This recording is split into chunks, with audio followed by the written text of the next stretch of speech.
HOA banned my deaf niece's alarm, so I triggered the entire neighborhood emergency system. The cul-de-sac on Maple Grove was a picture of suburban perfection, neatly trimmed hedges, pastel mailboxes, and the hum of predictability.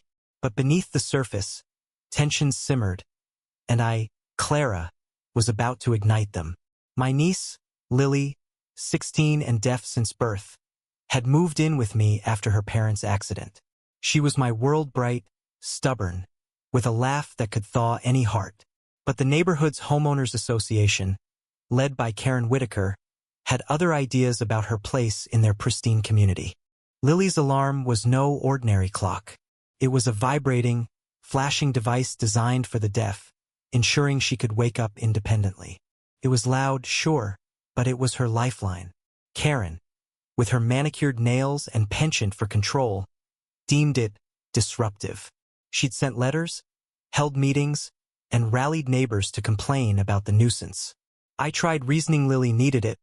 It wasn't negotiable, but Karen's response was a cold, "Rules are rules." Last week, the HOA voted to ban it, citing noise violations. Lily cried herself to sleep that night, her confidence shaken. I was livid. I'd lived here for a decade, paid my dues, and kept my head down. But this was personal. Karen didn't just attack an alarm. She attacked Lily's dignity. I wasn't about to let her win.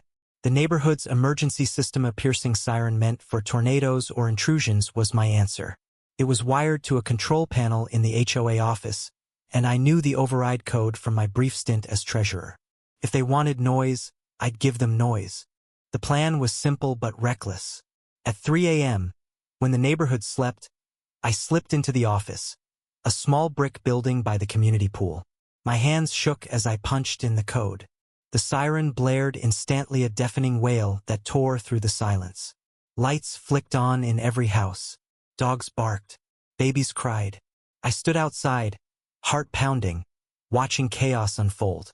Neighbors stumbled onto their lawns, bleary-eyed and panicked, clutching phones and flashlights. Karen's voice cut through the din, shrill and accusing. "Who did this?" I stepped forward, chin high. "I did." The crowd gasped. Karen's face twisted, her eyes narrowing like a predator's. "You're unhinged, Clara. You'll regret this," she spat, jabbing a finger at me. Lily, woken by the vibrations, appeared at my side, her eyes wide but fierce. I signed to her, "Stay strong." She nodded, gripping my hand. The confrontation escalated on Karen's lawn. She brandished a letter, the HOA's latest decree, threatening fines if Lily's alarm sounded again. "You think you're above us?" she sneered. "This isn't just about you," I shot back. "It's about fairness. You're punishing a deaf girl for existing." The neighbors murmured, some nodding, others glaring. I saw Mrs. Patel, a quiet widow, step forward, her voice trembling. "My son has autism." The HOA ignored his needs too. Clara's right. The crowd shifted, uneasy. A twist I hadn't expected. Mrs. Patel's confession cracked the HOA's united front. Karen faltered but doubled down. "Order must be maintained," she barked. "If we let one rule slide, it's anarchy." Lily, reading lips, stepped forward, signing rapidly. I translated, my voice cracking. She says, "I'm not a problem to fix. I'm a person." The crowd fell silent. Even Karen's allies looked shaken. But she wasn't done. She called the police, accusing me of vandalism for triggering the siren.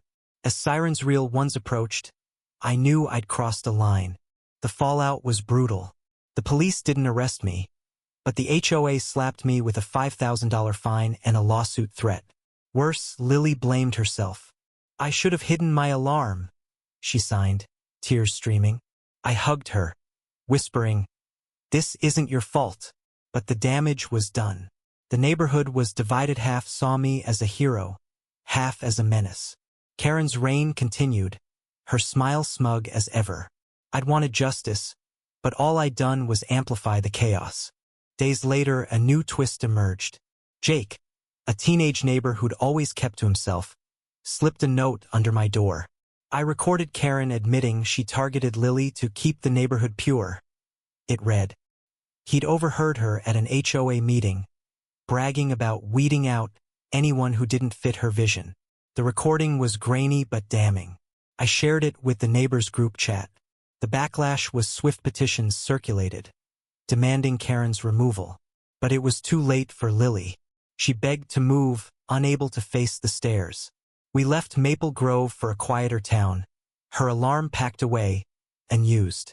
The siren I triggered didn't just wake the neighborhood. It exposed its cracks, prejudice masked as order, community fractured by control. Lily's spirit, once vibrant, dimmed, and I'd carry that guilt forever. Karen lost her HOA throne. But at what cost? My defiance gave voice to the silenced but broke the one person I meant to protect. What would you have done? Fought for justice or stayed silent to keep the peace?